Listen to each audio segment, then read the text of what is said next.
Hang on just a second.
All right, good morning. Welcome to the 294th District Court. My name is Judge Chris Martin. I'm going to call the docket. When I say your name, please say present or here so I can mark you down. Christian Grindell. Christian Cole. Grindell. Warren Pruitt. Warren Clay Pruitt.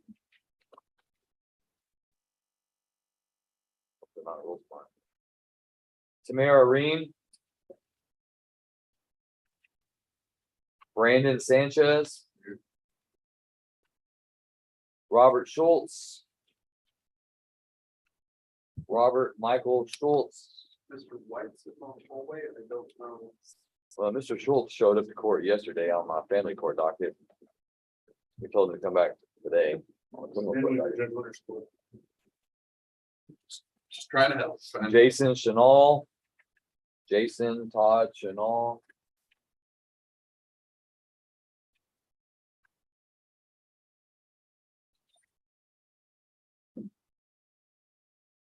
Jay Sean Spencer.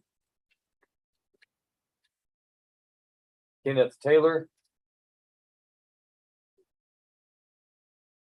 Kenneth Lee Taylor.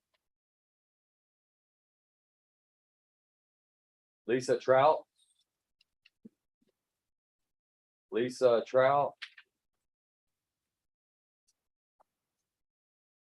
Kenneth Warrington.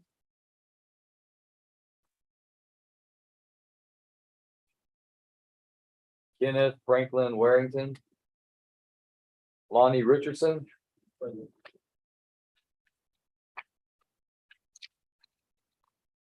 Christopher Watson. Here.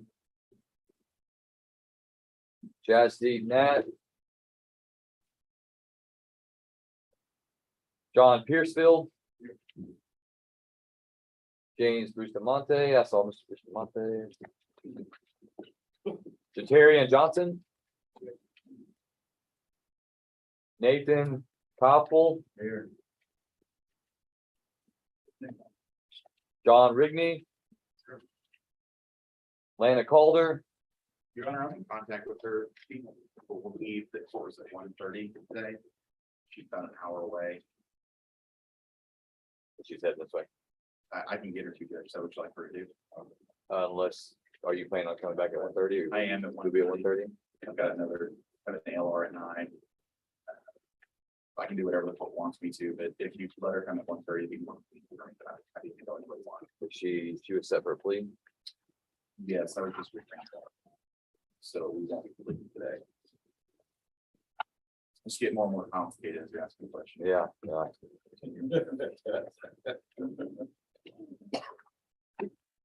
Let me recall her in a second. Thank you, Judge. Justin Hodges. Guy McSpadden. Christy Conger.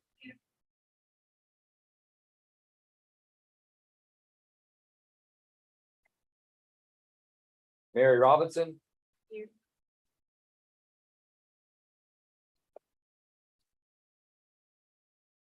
George Valderrama. Waiver of arraignment filed. Like pretrial set November 10th. Debbie Spriggs, CR 21372. Mr. Wood filed a motion for continuance that was unopposed by the state. It was granted and docket call is set October 10th. December 10th, Judge? I'm sorry, I take that back. It said October 11th. So Valderrama waiver of arraignment was 11/10, and then Spriggs is 10/11. Let's see, then we have Jeremy Cunningham to appear via Zoom from the Smith County Jail. Is Ms. Lee here? No. All right, is there anyone who's in the courtroom? I've not called your name.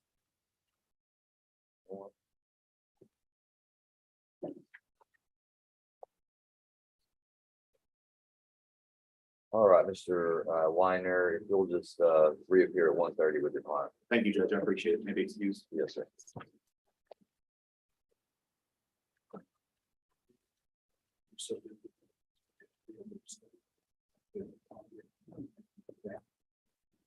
All right, do we have any other council that's ready? All right. Justin Hodges, Your Honor. Mr. Hodges, you'll come up, sir.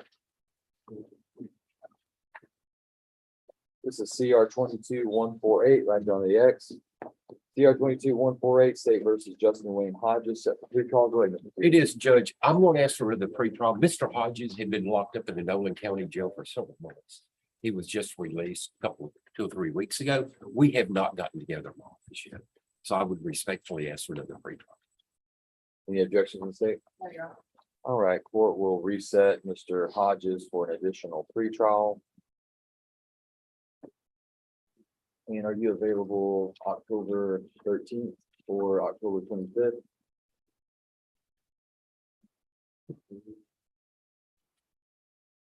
25th, Your Honor. All right, court sets Mr. Hodges, October 25th. Mr. Hodges, have you signed your conditions of pretrial I'm doing release? that right now. Okay, make sure, once you sign your notice here, get the yellow slip from Mr. Stevens, and once you finish your pretrial release conditions, turn those into Mr. Waddell, then you'll be free to go. All right. Okay. Thanks, sir. You're I'll welcome. get it. Reach out. All right. Might be excused, Your Honor. Yes, is that all? Yeah. Do you have anything this afternoon? I do, Judge. I have a plea this afternoon. I'm going to be a few minutes late. Not really, but a few minutes late. Okay. I'm going to make 2 quick announcements and call and then give a reason. Okay, we'll see you. Appreciate it. Thank you. Judge, if I may approach, Yes, you may. I've got a Christie Conger. Ms. Conger.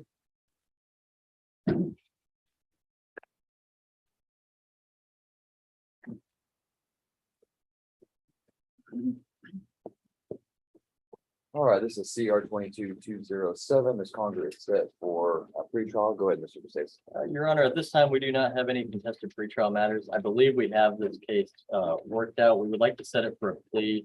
I'd like to go over a couple different offers with my client, and we would like to set it for plea here in a few weeks if possible. Okay. Probably the earliest I can get you in would be October 13th. That'll work. Okay, At 9 o'clock. 9 o'clock. All right, thank you, Judge. And let's see, on the 13th, we will be back in the courthouse, over that way. So, all right, Ms. Conger, the court's going to set you to enter your plea before the court on October 13th. That will be at 9 a.m. Once you sign the reset notice and get the yellow copy, you're free to go. Thank you, Judge. Stevens, you ready? Yes, sir. Guy McSpadden. Mr. McSpadden? CR 2236. Mr. McSpadden, set the docket call. Yes, sir. And we are going to look at the CAC video right after court. We've scheduled that with the DA's office. I know we're still in communications with the state, hopefully get some resolved, but I think once my client looks at the CAC, we'll be in a better position to see where we're at, if this is ultimately going to work itself out or if we need a trial on the matter. Let me check something real quick.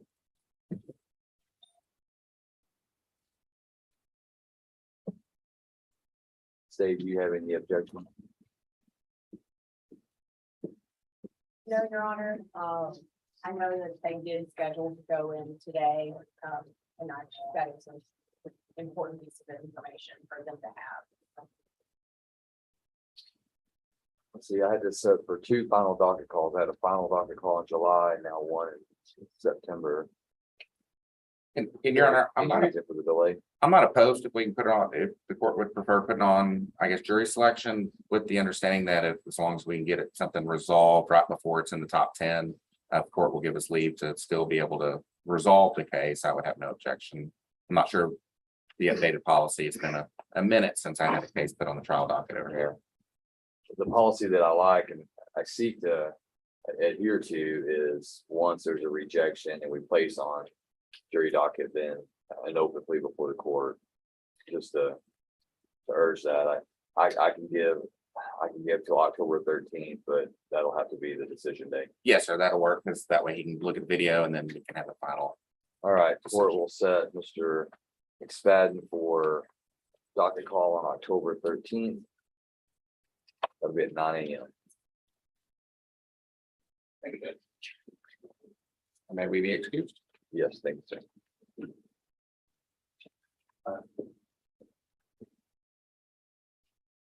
Good morning, sir. Good morning, Judge. Remind me your last name. Yes, last name's Edgett, Scott Edgett, Edgett I'm for sorry. Jazz Deep Net. Yeah, sorry.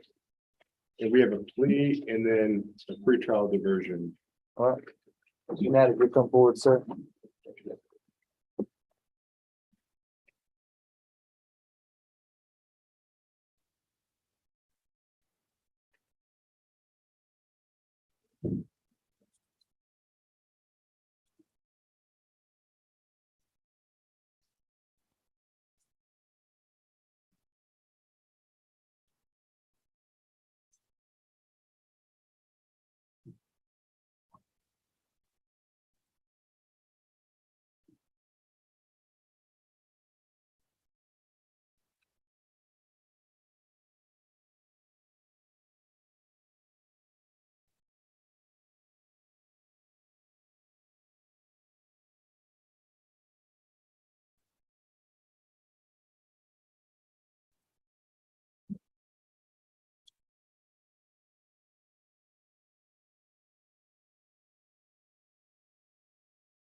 All right, and Mr. Nat he has served his 3 days. That's correct, Your Honor. He's already done that. Yes, Your Honor.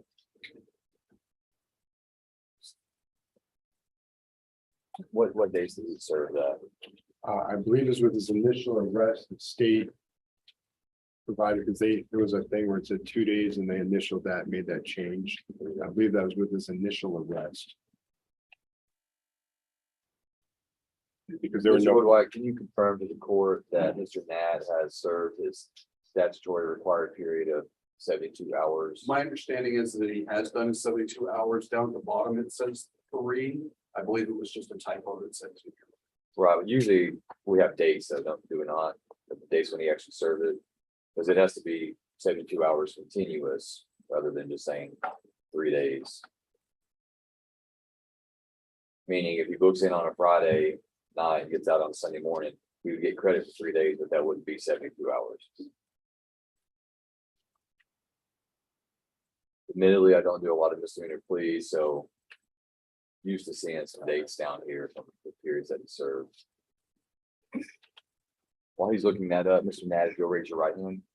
Sir, do you swear that the testimony you give to the court today will be the truth, the whole truth, and nothing but the truth? So help you God. Yes, sir. All right, you can lower your hand. Mr. Nat, your name is Yazdeep Singh Nat, is that correct? Yes, Am I saying that correctly? yes, Okay. And Mr. Nat, are you a United States citizen? yes, Do you read, write, and speak English? yes, And have you ever been diagnosed with any type of mental condition? yes. In this case, you are represented by your attorney, Mr. Edgett. Are you pleased with his representation of you? Yes. You'd like you've had enough time to talk with him about both of your cases to the point where you've had all your legal questions answered. Yes. You've signed some paperwork here today before the court with your attorney. Do you like you understand everything that you've read and signed? Yes. Do you have any questions about any of the paperwork? Yes. Mr. Edgett, do you believe Mr. Nat to be competent today to enter his grievance into both cases? I do, Your Honor. And you've explained to him his rights as they pertain to each case and specifically with regards to the pretrial intervention contract and the waivers included therein, the waiver of jury trial, waiver of speedy trial, and limited waiver of expunction. I have, Your Honor. You believe that he understands all of those waivers and he's making those intentionally, knowingly, and voluntarily? I do, Your Honor. All right, Mr. Nat, you have 2 charges in CR 2284. You are charged with a Class B misdemeanor offense of driving while intoxicated. A Class B misdemeanor carries a range of punishment of up to 180 days confinement in the county jail and a fine not to exceed $2,000. In the other case, you are charged by indictment with tampering or fabricating with physical evidence, a 3rd-degree felony offense, which carries a range of punishment if convicted and sentenced to not less than 2 years or more than 10 years confinement in the Texas Department of Criminal Justice, and an optional fine if imposed not to exceed $10,000. Do you understand those Yes. ranges of punishment? Yes. Okay, now I want to talk about the plea agreements that you worked out with the state. It appears in the misdemeanor DWI. The recommendation is that you would plead guilty to that offense in exchange for a punishment assessed at 3 days confinement in the county jail, with you receiving credit for 3 days of time served, plus a $100 fine, $270 court costs, $15 reimbursement fees, and 3 days confinement in the county jail as credit. That's your understanding of that plea agreement? Yes. And then in the felony case, the agreement is for you to be placed on a pretrial intervention contract, which is something different than a guilty plea. It's something different than a deferred adjudication or straight community supervision. In the pretrial intervention contract, you would be placed into that program for a period of 2 years. You would have to report much like you're on probation. It would be essentially, it would be the same type of reporting, the same type of conditions. You would have to comply with those things. And if you successfully completed the pretrial intervention contract, then your case could be dismissed and you would have some limited rights to expunge your criminal record. On the other hand, if you violate the pretrial intervention contract, the DA's office could ask that this court put this case back on the docket and take you to trial. And you would have stipulated to some of their evidence, meaning that they could admit some evidence, police reports, things of that nature, to try to prove your guilt before the court. And then the court, would give you the trial. You're not losing your right to a trial. You're losing your right to a jury trial, because you'd be waiving that right. We're going to talk about that in a minute. But the court could give you a trial, and the state would still have the burden of proving your guilt beyond a reasonable doubt. And if they did so, then the range of punishment could be imposed would be somewhere between the minimum 2 years to a maximum 10 years of prison, and a fine not to exceed $10,000. Do you understand that? In this pretrial intervention contract, you are making some waivers of some important rights. And one of those is your right to a jury trial. As you stand here today, Mr. Nat, you are enjoying the right to have a jury trial in your case, and for the jury to decide whether or not the state has met their burden of proving your guilt beyond all reasonable doubt, each and every element of the offense. During that jury trial, you have the right to confront the state's witnesses, to cross-examine them, cross-examine their evidence. As part of this program today, though, you're telling me that you understand that, and that you understand that that right's guaranteed to you, and no one can forfeit or take that right away from you. But you, and only you, can waive that right if you're doing so intentionally, knowingly, and voluntarily.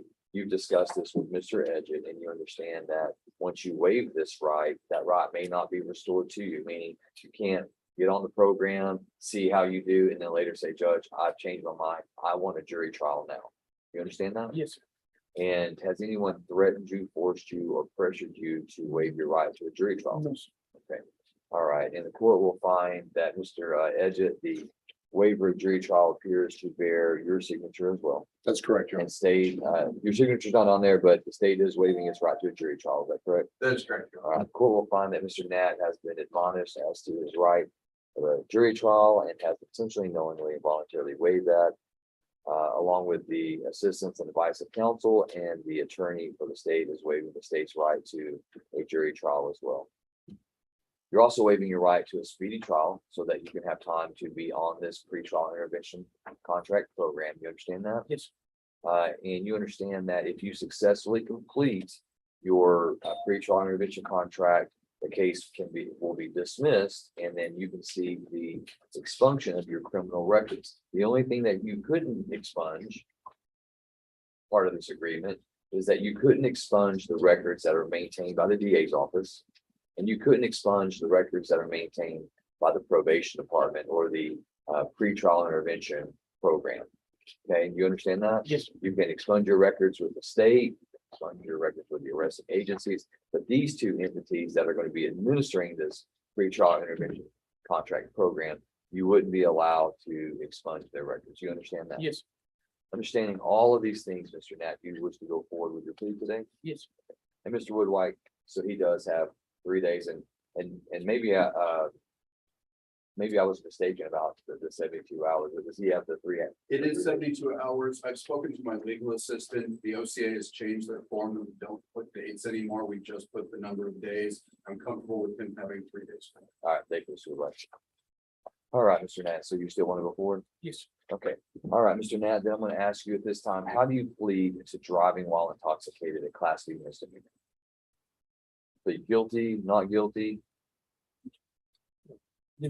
Guilty? And Mr. Nat, are you pleading guilty to this crime because it's true that you are guilty of committing this crime? Yes. Has anyone threatened you, forced you, or pressured you to plead guilty to driving while intoxicated? Yes.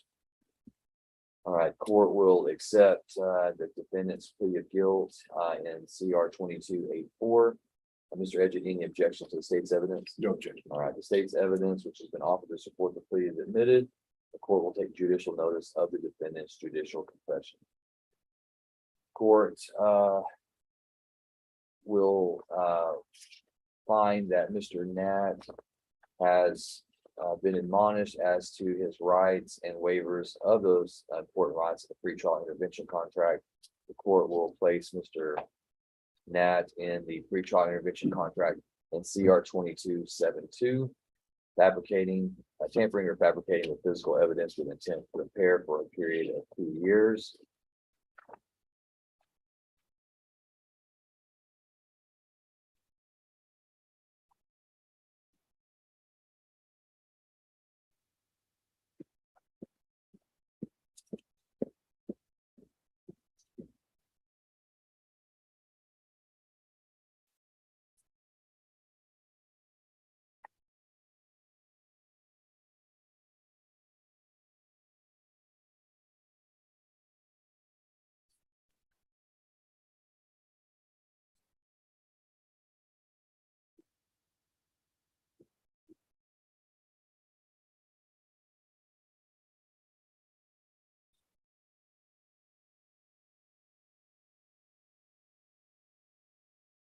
All right, is there anything further from the state on the DWI or the pretrial intervention contract? No, you're.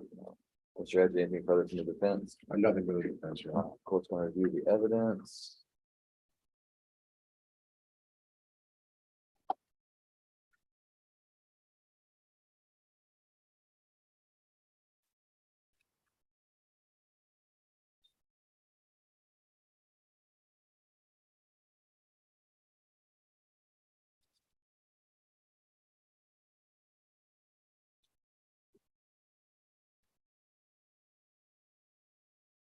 All right, court's reviewed the evidence. I'll find sufficient evidence to convict Mr.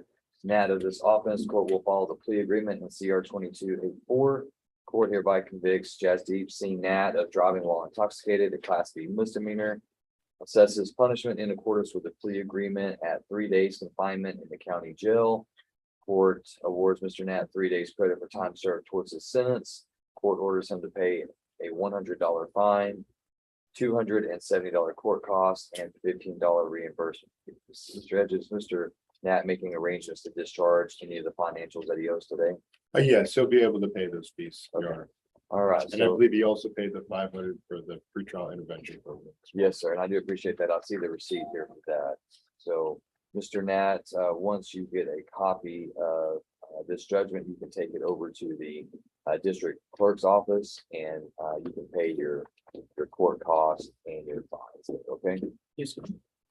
Judge, if I might, I think here there was an unfiled misdemeanor that should have been taken into consideration. If it's not reflected in the paperwork, I will issue a, It is, it okay, is. I just want to make sure it was. Yes, I didn't see it. Court is also taking into consideration their section 1245 unlawful carrying of a weapon. DA 2021-1385.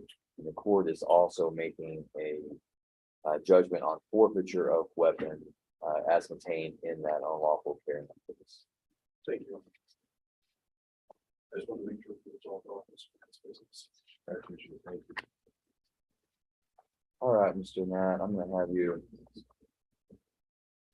step over here with, where do you want him to go? Do you want him to, I want to have you step over here with Deputy Everett, who's gonna take your fingerprint. And then afterwards, you can meet with the probation department, and they'll give you more information about your pretrial release, I appreciate it. or your, I'm sorry, your pretrial contract. Yes, sir. I think that's not everything. If not, they'll bring it back to you. Thank you. I Judge. appreciate it. Thank you, Judge. Maybe excuse? Yes, sir. Thank you. Right. Are you ready on? Yes.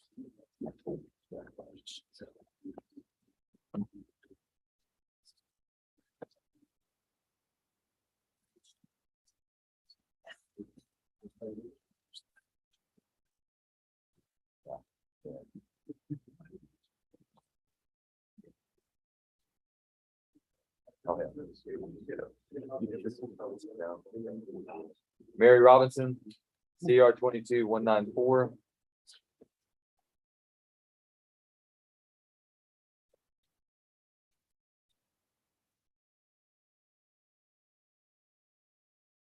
All right, Ms. Robinson is set for pretrial today, Mr. Wall. Your Honor, we are set for pretrial. I filed a motion for discovery. I discussed that a little bit with Mr. Woodwhack. There's some documents that the state's going to get for me, get that ironed out. We're going to need another pretrial date. You need more time than 30 days. I probably going to, yes, All right, let's look at November. You have November 8th or 10th available. November 10th. November 10th. All right, court sets Ms. Robinson in for an additional pretrial on November 10th. That will be at 9 a.m. And on November 10th, we should be back in this court, same court.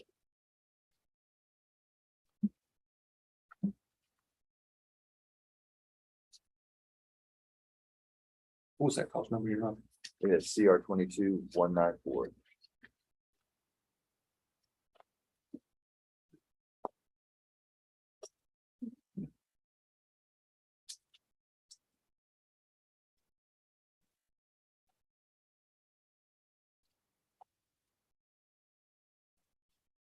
That's all I had.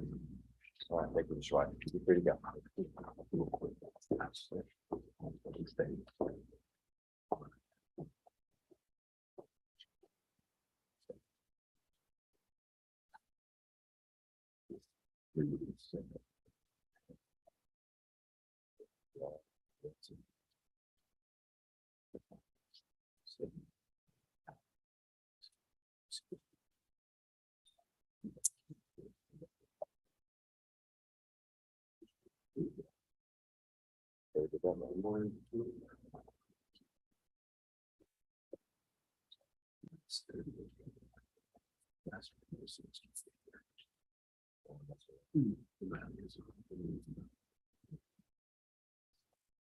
Yeah. You don't, that's why you don't do the road test.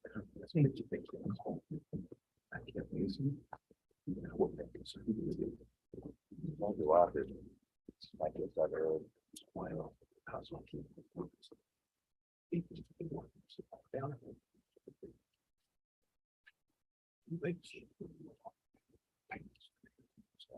Go get that prepared. Yes, sir. Mr. Dahman, you ready? Yes, I am, Your Honor. Lonnie Richardson, CR 21404-405. Discovery's been complete for quite some time, been in negotiation with the state. I have a new offer to discuss today.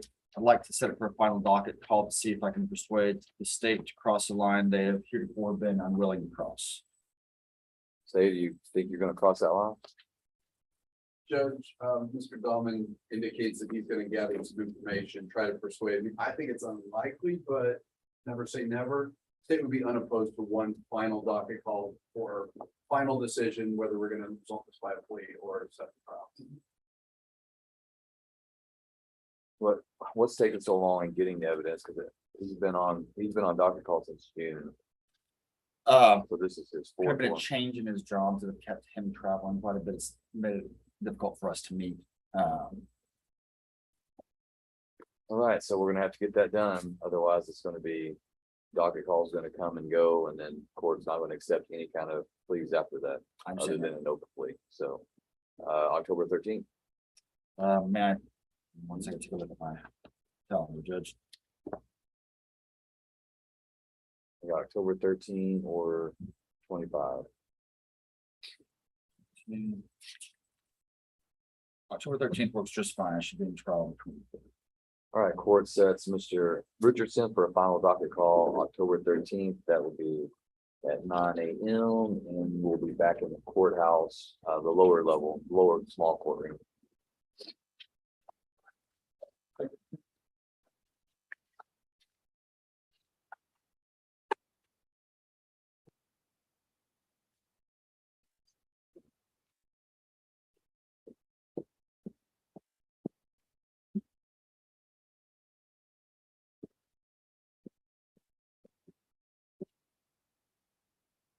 Christopher Watson, CR 22198. The Watson set free trial. Yes, well, I thought we were set for discovery status today.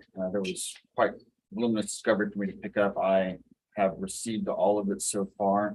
I'd like to set it for another pretrial. That's possible. It's a lot of discovery.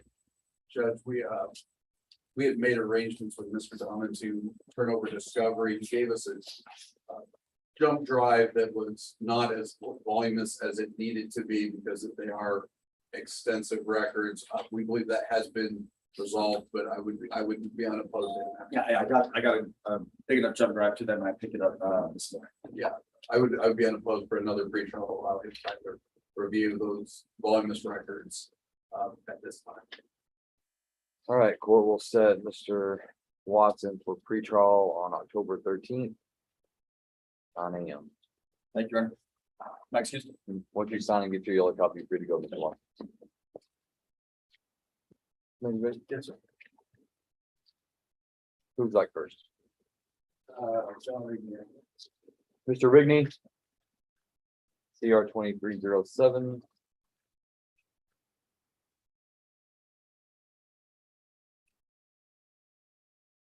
The Rigney set for docket call today. That's great, Judge. As your docket notes, we've been on quite a few docket calls on Mr. Rigney. We've had various things that have occurred. Most recently, we've provided passwords for a phone that they seized as evidence that we wanted done. Passwords didn't work, but we were able to arrange it for Mr. Rigney to use biometrics to meet with the deputy here recently to get that open and done. It's my understanding that we got, let's say like 2 weeks, turn around and get it done. And I understand the court has heard this, but we do have the phone unlocked and ready to dump. We'd ask for an additional docket call on the matter. I think personally that the evidence we intend the state to recover will be dispositive, or at least motivating. State. Donor, that's correct. I spoke with, Bob Tolmer, who was doing the forensic download. He confirmed that the phone is in the process of download, and then he will have to come through it, and he estimated a couple of weeks before we have a return on that. Can you be available October 25th? Tuesday? Yes, sir. All right, court will set Mr. Rigney for a final docket call October 25th.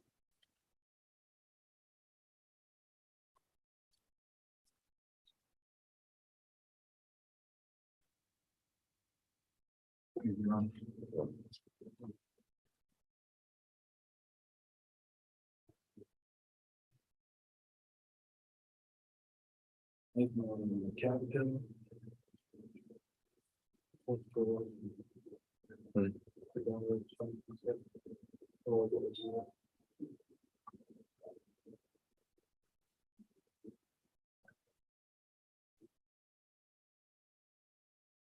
Nathan Capsule. Capsule. CR 22, 220, 221, and 231 set for pretrial. That's great. This time we don't have any contested pretrial ask for documents.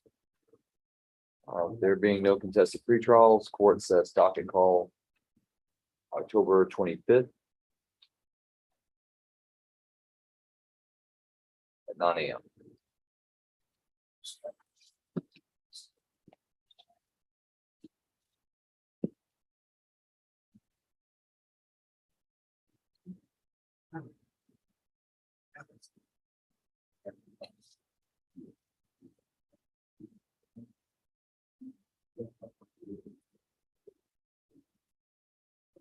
James Bustamante, Judge. Mr. Bustamante?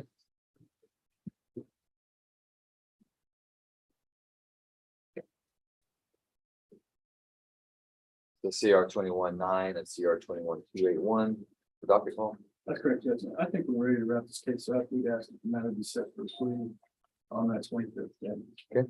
Court will set Mr. Bustamante for plea October 25th at, will that be a morning plea or an afternoon plea? Mr. Schmidt? Morning. Morning at 9 a.m. Just for the court's information, we've finally received all the records, so we'll review those prior to. But we are prepared to move forward on that. Thank you, Mr. White.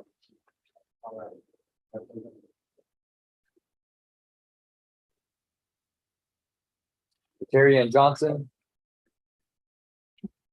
CR 2393.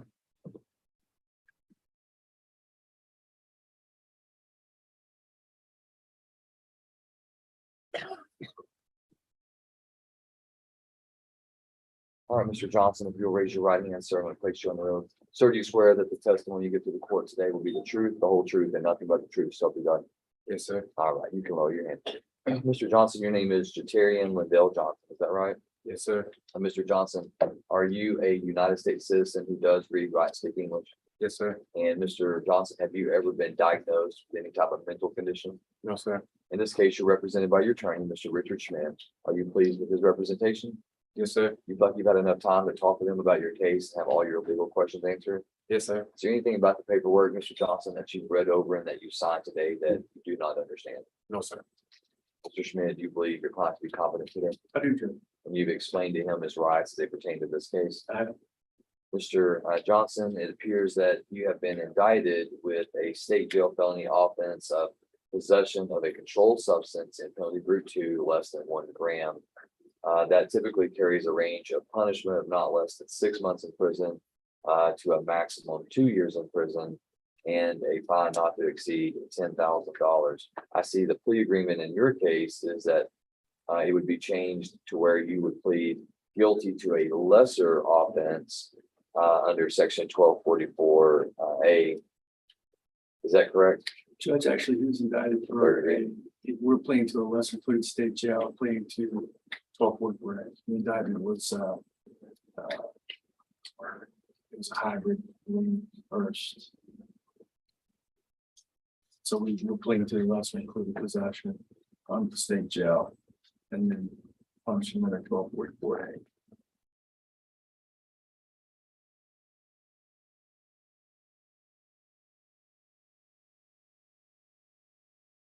Okay, so Mr. Johnson, you would be pleading guilty to a lesser included offense of possession of controlled substance in penalty group 2 less than 1 gram under section 1244A of the Texas Penal Code. And your punishment recommendation is 10 days confinement in the county jail. Would be receiving credit for a full 10 days for time you've already served, plus a $500 fine, restitution, and reimbursement. And Mr. Schmidt, you're retained in this case. That's correct. Is that your understanding of the plea agreement, Mr. Johnson? Yes, sir. All right, Mr. Johnson. How do you plead to state jail felony under section 1244A, possession of controlled substance, penalty group 2 less than 1 gram? Pleading guilty to that crime because you are guilty of committing that crime. Yes, sir. Has anybody threatened, forced, or pressured you to plead guilty today? No, sir. Court will accept the defendant's plea of guilt. Any objection to the state's evidence? No. State's evidence is admitted and the court takes judicial notice of the defendant's judicial confession. Anything further from the state, No, Your Honor. from the defense? Judge, I would just inform the court that Mr. Johnson had a co-defendant. They're Louisiana residents. Both of them were cited for the same thing at the time of offense. Both of them were fined. Both of them have paid the county a $2,000 fine prior to this on the citation for the same offense. Complete material. Right. And so at the end of the day, just so the court's aware, Mr. Johnson and his co-defendants have attended to those fines already. In addition to that, the evidence that we're stipulating to basically it's THC edibles is what they were doing. unless it happens. Okay. Just what's. So there's no double jeopardy issues, because you said leaky material in the other case and edibles and. That's Okay. Anything further from the state? No, Your Honor, I believe that's a correct description of the events that occurred. And is Mr. Johnson going to be able to discharge the remainder of his fines and court costs today, or how they're going to? Judge, actually, Mr. Johnson is going to need to meet with the courts collections department and set up a payment plan. They are the balance of his fines, fees, and court costs.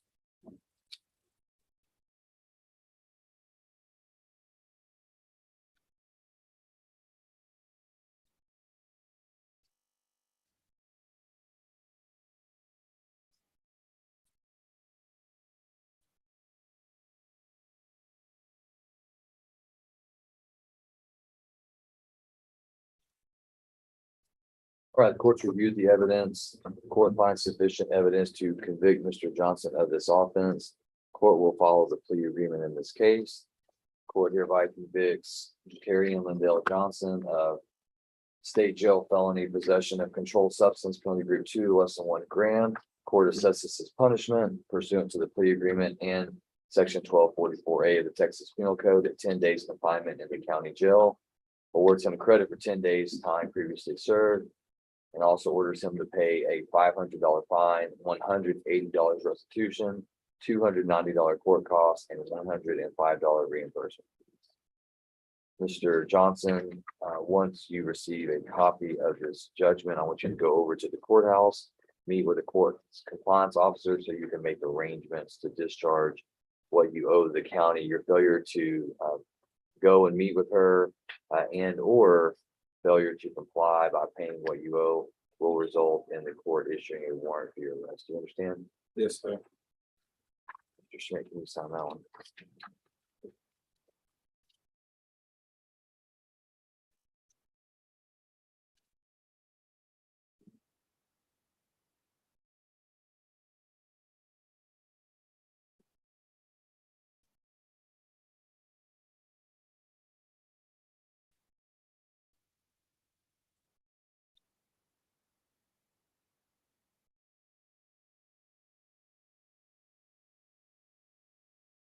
All right, Mr. Johnson, you hereby remanded to the custody of the sheriff so he can carry out the terms and conditions of the sentence. Have you step over here with Deputy Everett, who's going to take your fingerprint, and then we'll get you a copy of that, and then you can go across to the courthouse. You're welcome, sir.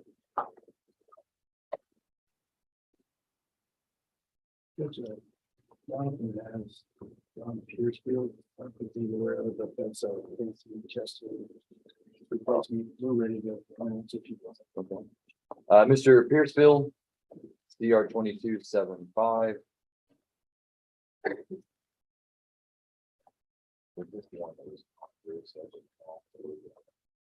All right, the board's going to find that John Daniel Piercefield, previously found to be indigent by the court, was appointed counsel, and the court appointed the Honorable Casey Chester to represent Mr. Piercefield. Ms. Chester has since taken on employment with the prosecutor's office in Smith County, so the court is making another appointment. The court has appointed the Honorable Jonathan Manning to represent Mr. Piercefield. Mr. Piercefield, Mr. Manning couldn't be here today. However, Mr. Schmidt, associate of Mr. Manning, is here, and Mr. Schmidt, we were separate docket call for Mr. Piercefield and Ms. Chester. Based on the appointment, the court will reset docket call, obviously, to give counsel time to review the case, and should counsel determine that there's a need for a pretrial motion, if you'll just file the motion with the board, and then we'll get it set, get it heard. Yes, sir. Mr. Piercefield, I do show that you are delinquent in money that you owe the county. Have you been making payments? I made a payment this morning, How much did you pay? $100. $100? And are you reporting like you're supposed to be reporting? Yes, sir. Okay, so you're delinquent about $300, so you need to get that caught up before the next time we come back.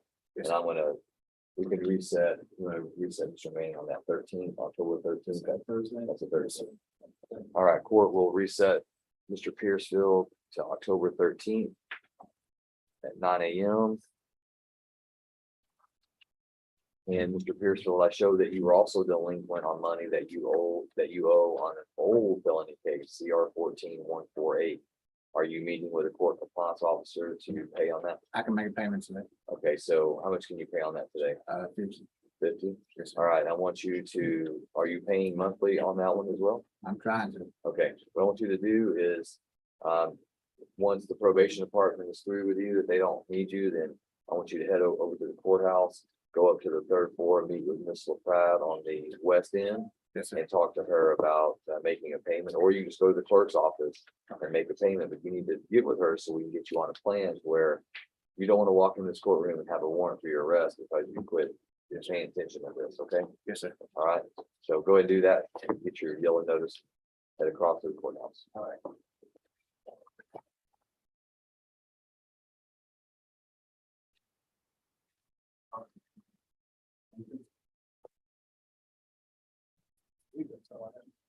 I believe that is, I think.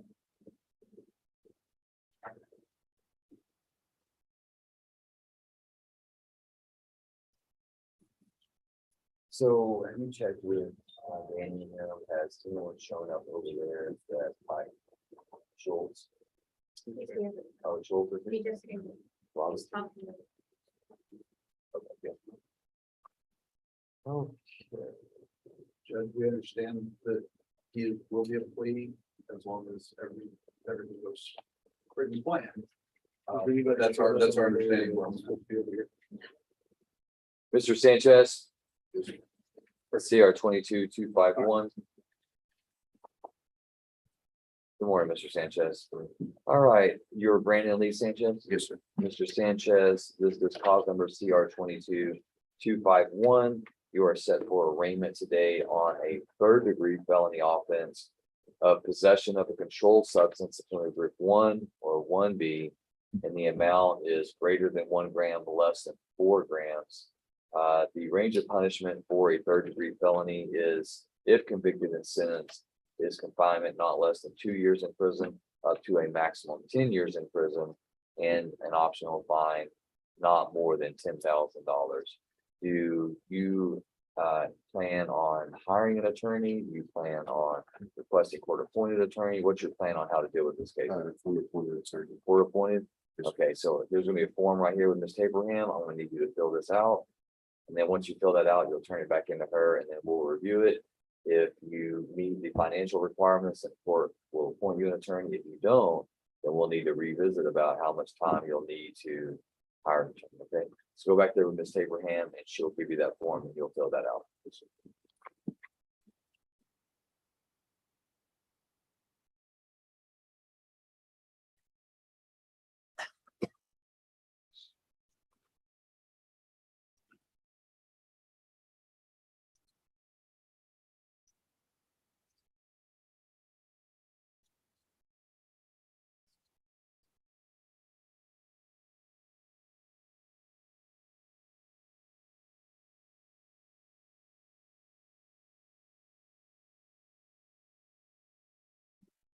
Mr. Spencer, CR 22-229.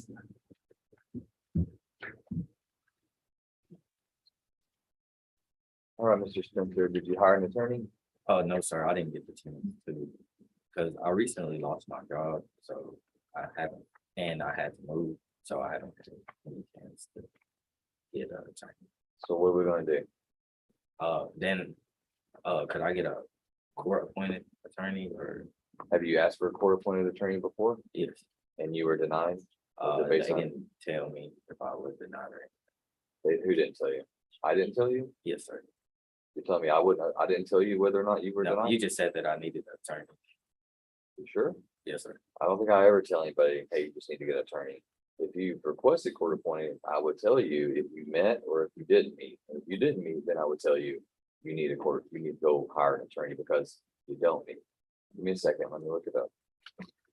When did you lose your job? It was August. No, August 30th. So how are you eating now? How How are you eating? How are you buying food and My clothing mother, yourself and doing this thing? yeah, my mother.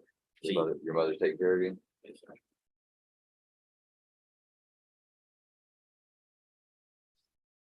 Have you paid off your bond, your $20,000 bond that you posted?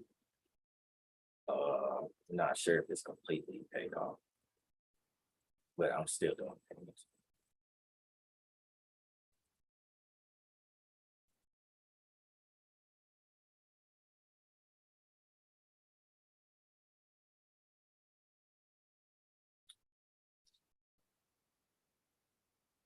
All right, if you think your financials have changed, you need to go fill out a new application for me to review. So go have a seat and I'll have Ms. Abraham bring you a form.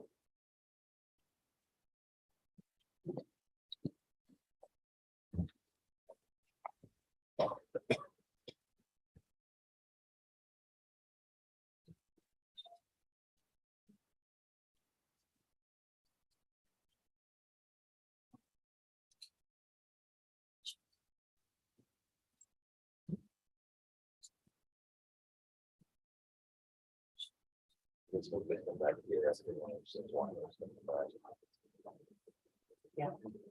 Good. Mr. Grindale, is that Mr. Grindale on the back?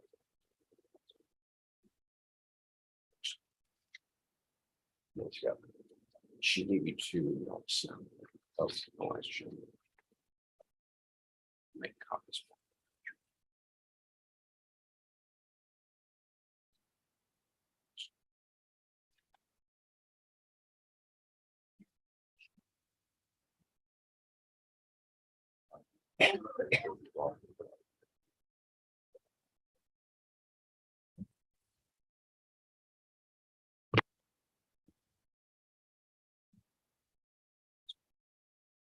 Ms. Reed?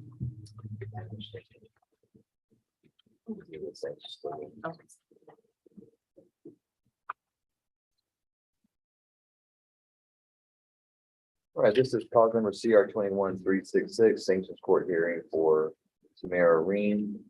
Let's see, last time we were in court, Ms. Green, I believe you're the one that had your mechanic with you, right? Yes, sir.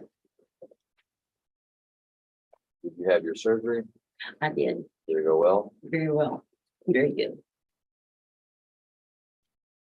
So do we have our interlock device on? I do. I got mine. And when did you get that put on? I got the car fixed last week. It went through a whole lot of trouble, but I got the car fixed last week and my appointment was yesterday. So I got the breathalyzer. It's the earliest Smart Start can get it on. So it's on right now? Yes, sir. It's the one with the camera too.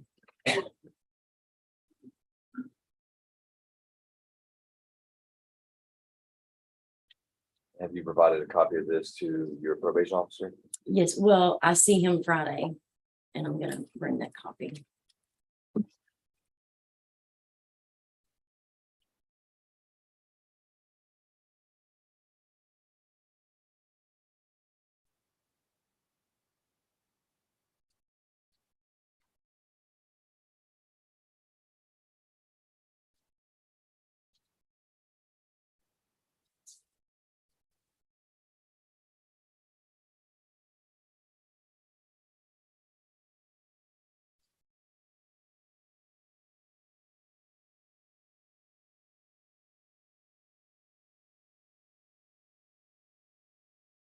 So how much time did I give you to have this, have that put on last night? Till today. You gave me till today to get it, the breathalyzer.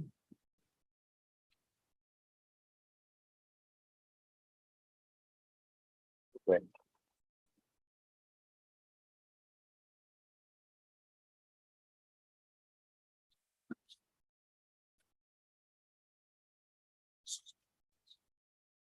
All right, Ms. Burns. Do we have any other? Do we have any other sanctions that we need to take up with Ms. Green? She's got her interlock, I've been put on, we got proof of it there. No, it was just the interlock device. That do we need to draw on sanction? No. All right, so I'm gonna take you off sanctions court for now. Need to provide that. Go ahead. Can we go ahead and get a copy of that today? Mhm. She's meeting on Friday, but Yeah, I'm gonna have her meet with Danielle after this. okay. Okay, all right, Danielle, that's fine. okay, sure. All right, Ms. Green, let's be in compliance and Yes, sir. no more sanctions court. Definitely. Okay, Yes, all sir. right, here you go. So go over and send Danielle a message. Yeah. Go send Danielle a message. Okay. Okay. Thanks.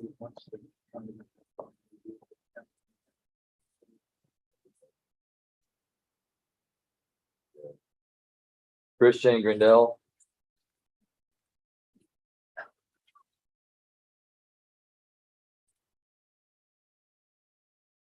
All right, so let's see here. You were in sanctions court in July. I think we made an agreement that we had a 5-day in jail, 5-back deal. You were to pay probation, collection, do community service, enroll in life skills, pay restitution. And it looks like you paid your 190 to probation, you paid your 50 to collection. You enrolled in your life skills class and you paid your $50 to restitution. I don't see where you did your probation, your community service. No, sir, I didn't do any of my community service then. I lost my job and I've been trying to come up with side work and stuff to be able to pay rent and it's just, I completely. And I didn't make time for the community service part. Do you have a job now? I talked to, a guy for Happens Tree Service. I'm supposed to start, I explained to him I had court today and I was supposed to report to probation tomorrow. And he said, once I got all that done, to let him know and he can get me started. Well, I see that you paid everything that you were supposed to pay, and the reason that we're making you pay like we are, so that we can keep you on track, so that you can get off probation in time. My notes here say that you paid everything after your court date rather than before the deadline. I believe I paid it the day of. And Ms. Burns, on Mr. Grindell's, are the notes to tell me that it was after the court date because of the timing, or just telling me when it was paid? Telling you when, well, it's supposed to be paid the Friday before the court date. The Friday before the court date. I paid on my court date. You paid on your court date, Yes, sir. which is after. Yes, sir. The deadline's Friday before your court date. Yes, So I sir. mean, you gotta have it all paid in so that the probation department can get all their records straight, so they can report to me that you're either in compliance or you're not. Yes, So that's why we said it before. Okay. sir. You've got to work 20 hours each month in community service. You're not gonna be able to expire on time. You're gonna fall way behind. And then all of a sudden, you're gonna look up and you're gonna have more community service to do than time you have to give. That's why we have to do a little bit at a time. Yes, All sir. right, so you didn't comply with your community service. I understand the losing your job part. But you've got to get your community service done. If you don't, then you're gonna lose your job for the whole time that you're sitting in prison. Understand? Yes, sir. How old are you, Christian? 22. 22. And you're looking at a deferred 2 to 20 prison sentence. 2 to 20. It's a long time. 2 is a long time. Any number above 2 is a really long time in my book. Yes, sir. You're a young man, you got a lot of life ahead of you, depending on your life choices. So you and I had an agreement that you were gonna do 5 days in jail for everything. I gave you a day for everything. And you didn't get the community service done, so you're gonna have to uphold your end of the deal. That means you're gonna have to do another 24 hours of jail for not doing the community service. Yes, sir. See, you're gonna go to jail for the same number, for more hours than it would take you to work. That makes sense? Yes, sir. You're gonna be sitting in a jail for 24 hours, when each one of those hours could have been used working in the community and doing 2 things. One, benefiting the community for who you're working for on your community service. And 2, lowering the number of community service hours you have to do.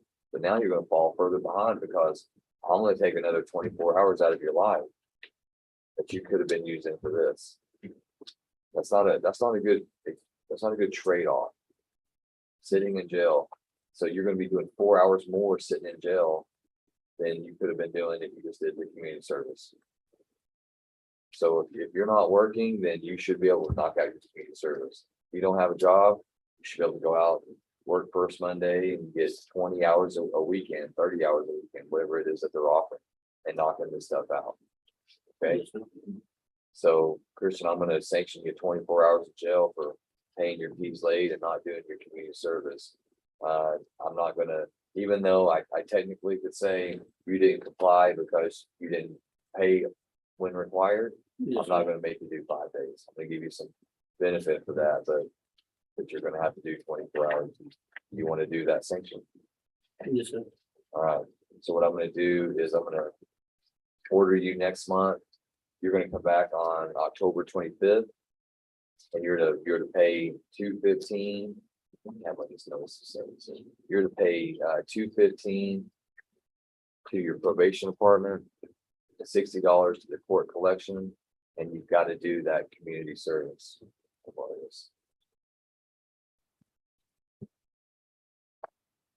And you're gonna have to be aggressive and looking for a job, okay?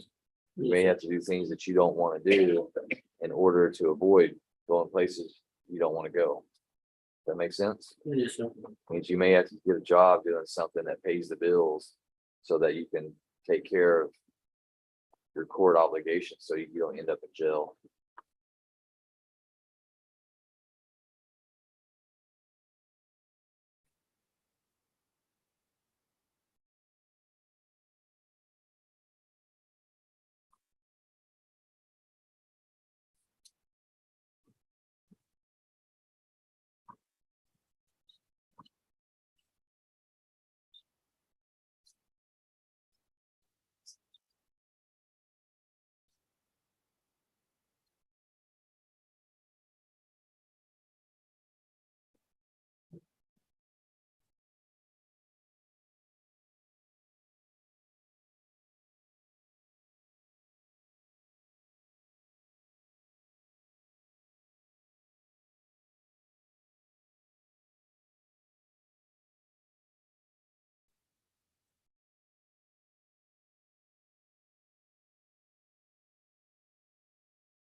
When do you meet with your probation officer?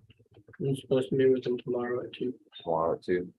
All right, I want you to talk to him about ways that you can knock out your community service here, step up here.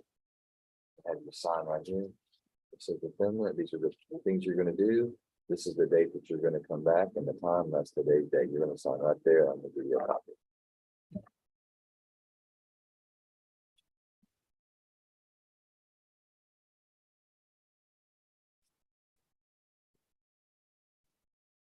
There's a first Monday weekend coming up, and Ms. Burns, remind me again the hours that you can have in community service at first Monday. You can work Thursday, Friday, Saturday, and Sunday.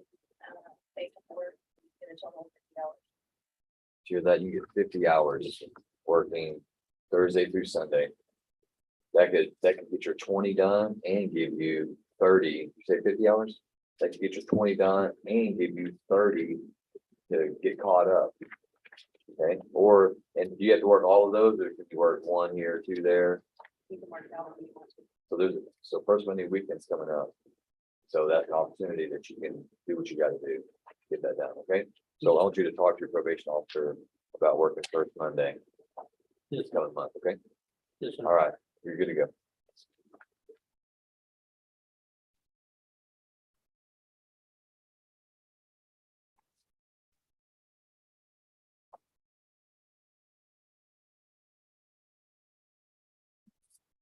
It's in the 1,000.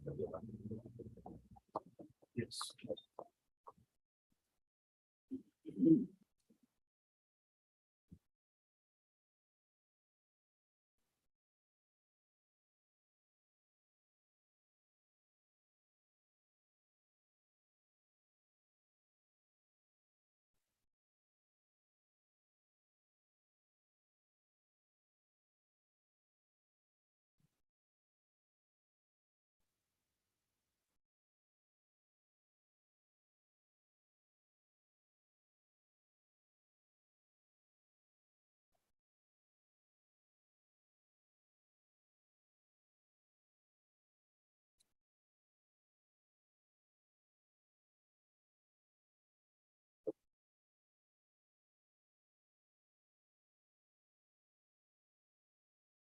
Good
morning, Mr. Cunningham. Can you see and hear me okay? Yes, sir. How you All doing? right, I'm doing fine. I appreciate your patience. Miss Lee, she should be joining us here in just a moment on Zoom. I think she was here earlier and then maybe got kicked out or something. So give me just a moment. I'm going to turn off my device for just a second. We're going to be right back with you and get you arraigned and get you on your way. Okay. All right, thanks, sir. Thanks. I appreciate you.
All right, Mr. Sanchez and Mr. Spencer, come on up too. All right, this is cause numbers CR 22-251 State versus Brandon Lee Sanchez and CR 22-229 State versus Jay Sean Spencer. As I've mentioned to you both before, you gentlemen are set for arraignment. You've requested court-appointed attorneys. The court has found you to be indigent. The court has appointed attorneys for each of you. That information is being provided to you. I'm going to reset both of you for October 13th at 9 a.m. We're going to step over here, sign these notice of settings. We're going to give you a copy, and then you'll be given the information for the attorney. You'll need to make contact with them, set up an appointment, and then they'll give you instructions about being back here on the 13th. Okay. All right. Go ahead and sign your reset form. Judge, would the court let us know so I can make notes and we can get discovery rolling to those attorneys? Yeah, I can't remember who. One's Manning, one's Schmidt, but I can't remember which one's which. Sanchez is Schmidt. And Spencer is Manning.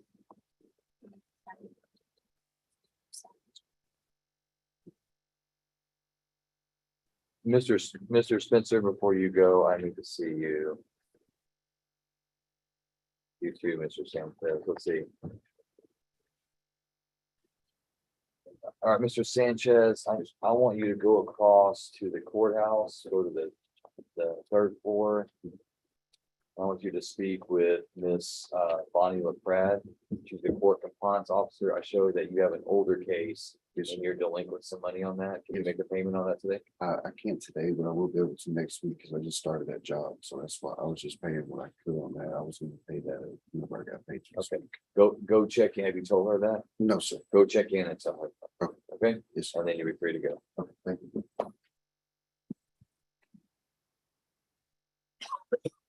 All right, Mr. Now, do I have, it says new TRN Spencer, but I don't have a TRN.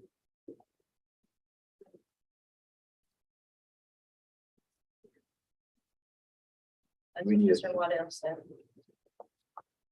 It's made for me out of TRN form. Well, is there a need?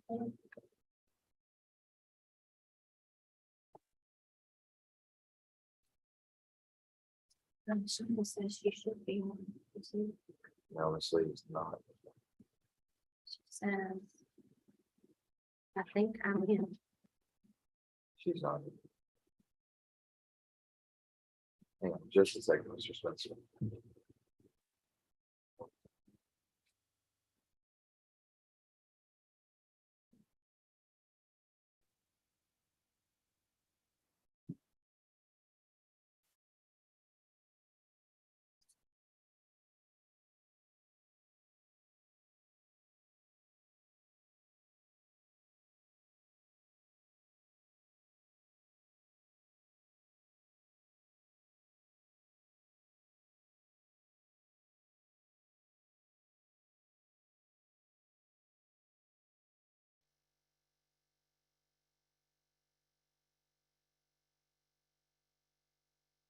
All right, so Mr. Spencer, you were arrested in Smith County, correct? Yes.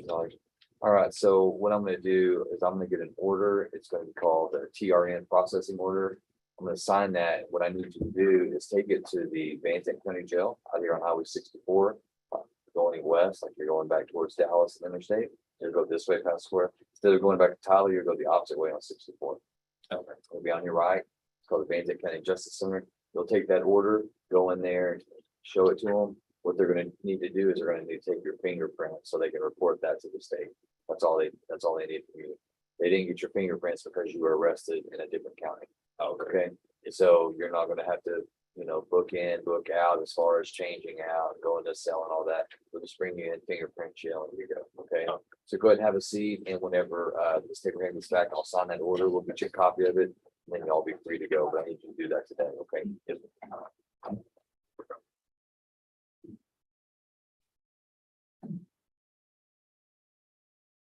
All right, looks like Ms. Lee here just joining us right now, so I will get her in. Let's get a copy of that. Thank you. All right, let's see, I get this.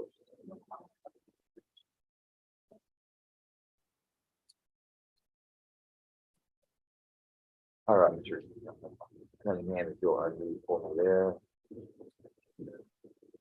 All right, good morning, Miss Lee.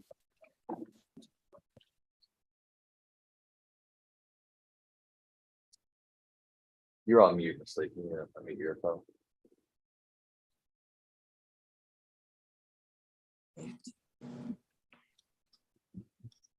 All right, can everyone hear me okay, Miss Lee? I can hear you fine, Your Honor. Can you hear me? Yes, I can. And Mr. Cunningham, I know you can hear me. Can you see Yes, and hear Miss Lee? Yes, sir. Okay, Yes, sir. all right, this is cause number CR 22-212. This is State versus Jeremy Quinn Cunningham. Mr. Cunningham has been charged with burglary of a building, state jail felony, and we are set for arraignment today. Mr. Cunningham requesting court-appointed attorney has appointed the Honorable Shunda Lee to represent Mr. Cunningham. Ms. Lee, have you had an opportunity to go over the indictment with Mr. Cunningham?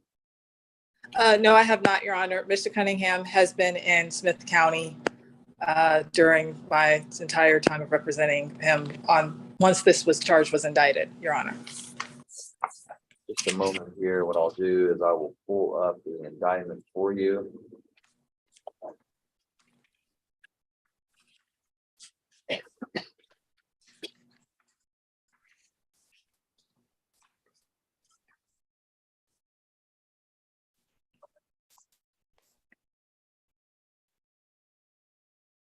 All right, Mr. Cunningham, can you see that entire document? Yes, sir, Your Honor. Okay, and when I need to scroll down, you can let me. So this is for the record, the court is displaying the indictment and cause number CR 22-212. Mr. Cunningham, do you read and write English? Yes, sir. Okay, what I'm gonna do is give you a moment to review that, and we'll have some questions for you, okay? All right.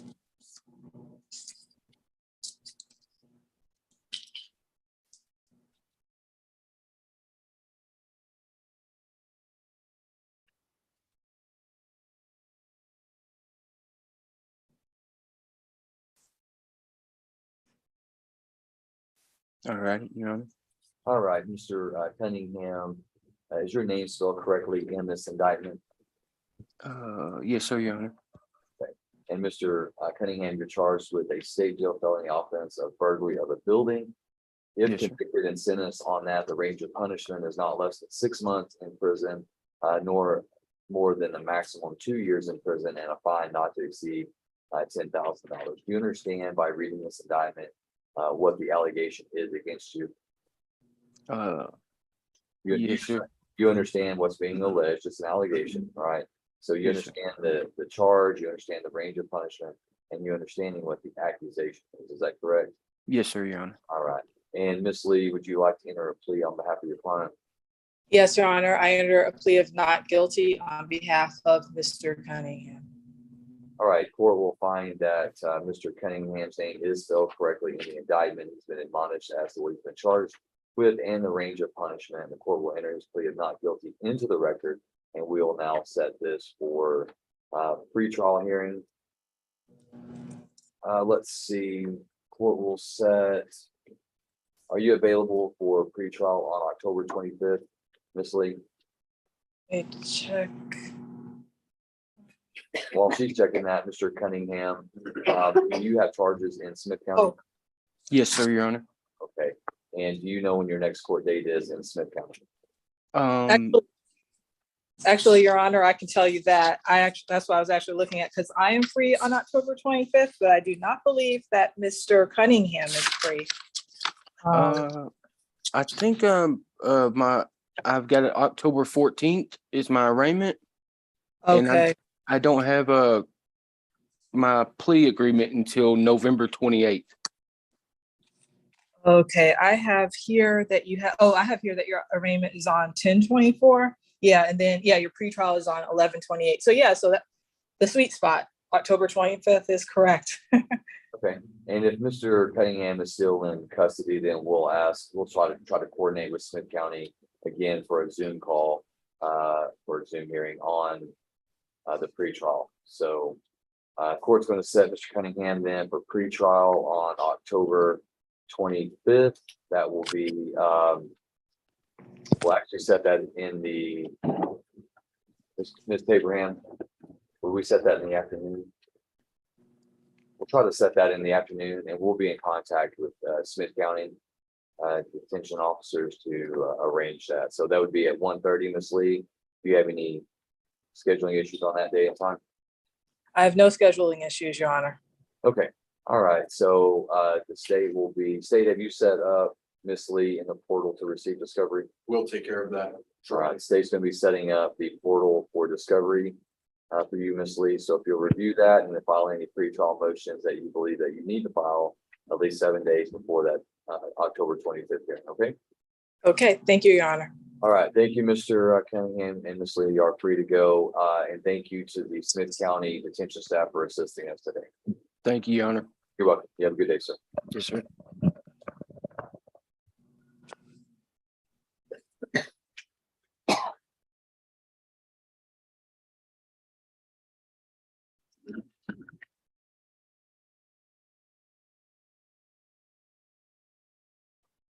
All right, will you go call, are you ready on Mr. Schultz? Yes. Mr. Schultz, you'll come on up. This is cause number CR 22-116 and also CR 22. Sorry, CR 21. 312. Move right back there to that next, right? There you go. That way we all have a little room up here. All right, and so let's.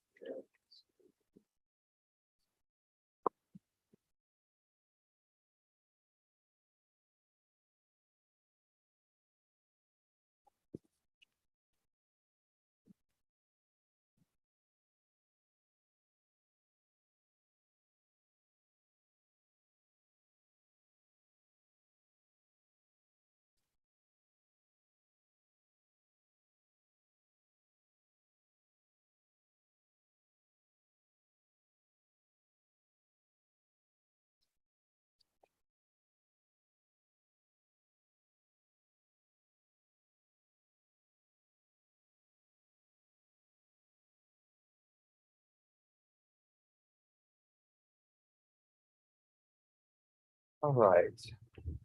So my recollection is at our last hearing, we weren't sure if you were going to want Mr. White as your attorney. And I think I reset it for y'all to have discussions about that. So before we start in on this plea agreement, you're comfortable with Mr. White and you're telling the court that you want him to continue his representation of you in these cases. Is that right? Okay. All right, Mr. Schultz, raise your right hand. I'm going to place you on oath. Sir, do you swear that the testimony you give to the court today will be the truth, the whole truth, and nothing but the truth? So help you God. Yes, sir. All right, you can lower your hand. All right. Your name is Robert Michael Schultz. Is that correct? Yes, sir. And Mr. Schultz, are you a United States citizen who reads, writes, and speaks English? Yes, sir. Mr. Schultz, have you ever been diagnosed with any type of mental condition? No, sir. And you are represented by your attorney, Mr. White, Jeffrey White. And are you pleased with him as your attorney? Yes, sir. Do you feel like you've had enough time to discuss with him your case and have all of your legal questions answered? Yes, sir. Is there anything about this paperwork that you've read and signed today that you do not understand? No, sir. You've read through all of the conditions of community supervision, and if the court approves this plea agreement, you understand what you're obligated to do. Yes, sir. Mr. White, do you believe Mr. Schultz to be competent today? I do, yeah. And you've explained to him his rights as they pertain to this case? I have. And you believe that he understands them? I believe he does. All right, Mr. Schultz, in CR 22-116, you are charged with the 3rd-degree felony offense of terroristic threat of a public servant. That is a 3rd-degree felony that does carry a range of punishment of, if convicted and sentenced, of not less than 2 years in prison or more than 10 years in prison, and a fine, if imposed, not to exceed $10,000. Do you understand that full range of punishment? Yes, sir. I see the plea agreement in your case is that you would agree to plead guilty to that case if the state agrees to recommend that your sentence be assessed at 7 years confinement in prison, with that sentence being suspended and you being placed on probation for 7 years, with you paying fine, court costs, and reimbursement, and having 2 other cases dismissed. Those being 2022 20 misdemeanor assault causes bodily injury, family violence, and also CR 21-310, and obstruction, retaliation. Actually, 3 cases, and then also DA 2022-900, a violation of bond conditions or protective order. Is that your understanding of the plea agreement? Yes, sir. All right, so Mr. Schultz, let me ask you then, understanding the range of punishment, understanding the plea agreement, how do you how do you plead to the charge of terroristic threat of a public servant? Guilty. And are you pleading guilty to that crime because you are guilty of committing that crime and for no other reason? Yes, sir. Has anyone threatened you, forced you, or pressured you, Mr. Schultz, to plead guilty to this crime? No, sir. All right, the court accepts the defendant's plea of guilt. Mr. White, any objection to the state's evidence? No objection. All right, state's evidence is admitted and the court takes judicial notice of the defendant's judicial confession. Anything further from the state, and is there victim compliance? State is in compliance with victim notification, Judge. We would have nothing to add. And the victim notification is was there a response by the victim, or is there agreement with the offer or disagreement? We have not received any response from the victim. All right, court will review the evidence.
All right, the court has reviewed the evidence. I do find sufficient evidence to convict Mr. Schultz of this offense. The court will follow the plea agreement in this case. Court hereby convicts Robert Michael Schultz of terroristic threats with intent to impair public service. A 3rd-degree felony, assesses its punishment in accordance with the plea agreement at 7 years confinement with Texas Department of Criminal Justice. Court suspends that sentence imposed today, places Mr. Schultz on 7 years community supervision, orders him to pay a $1,500 fine, $290 court costs, and $35 for reimbursement fees. Court dismisses under section 1245 of the Texas Penal Code. Cause number is 2022-20, an assault causes bodily injury of a family member. CR 21-310, obstruction or retaliation, DA 2022-900, violation of bond condition or protective order.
All right, so Mr. Schultz, what's your plan?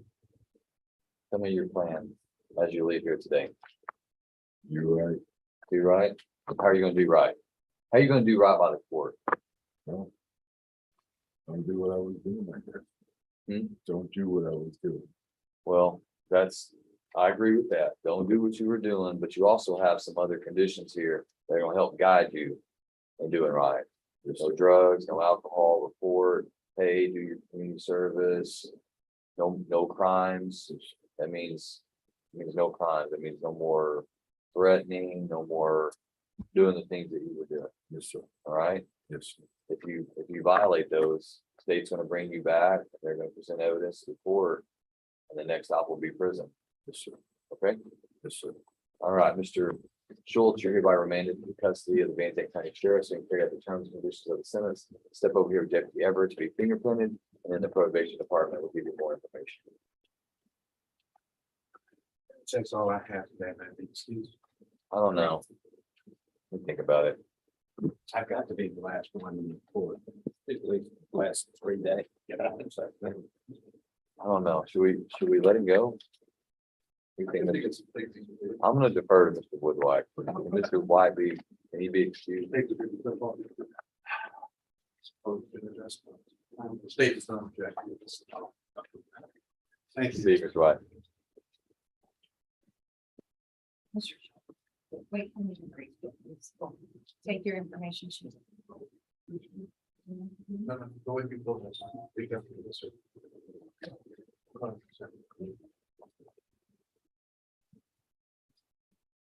Burns.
All right, Deputy Everett, will you call the following names?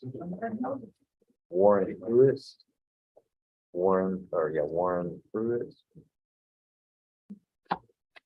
I believe that there's a relationship on Jason Chanel. So we'll call Warren Pruitt, Kenneth Taylor, Lisa Trout. I believe there's one. I think it's something this is. Let me look that one up. Go ahead and call Kenneth Warrington also, and I'll research that.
Thank you for bringing up, dragging up the pad. All right, court has had the following names called loudly distinctly in the courthouse, and also in the courthouse annex, and have received no response. Warren Clay Pruitt, Kenneth Taylor, and Lisa Trout. Court finds that their names were called loudly distinctly 3 times in the court, no response. Also at this time in the courthouse annex and the courthouse proper, no response. Court hereby issued judgment nisi alias habeas for all names. Court will find that Kenneth Warrington also did not appear, but already has an outstanding warrant. So with that, the court will stand in recess until 1:30. Stay tuned for the next episode of Half Gavel World Travel. We need t-shirts. Yes.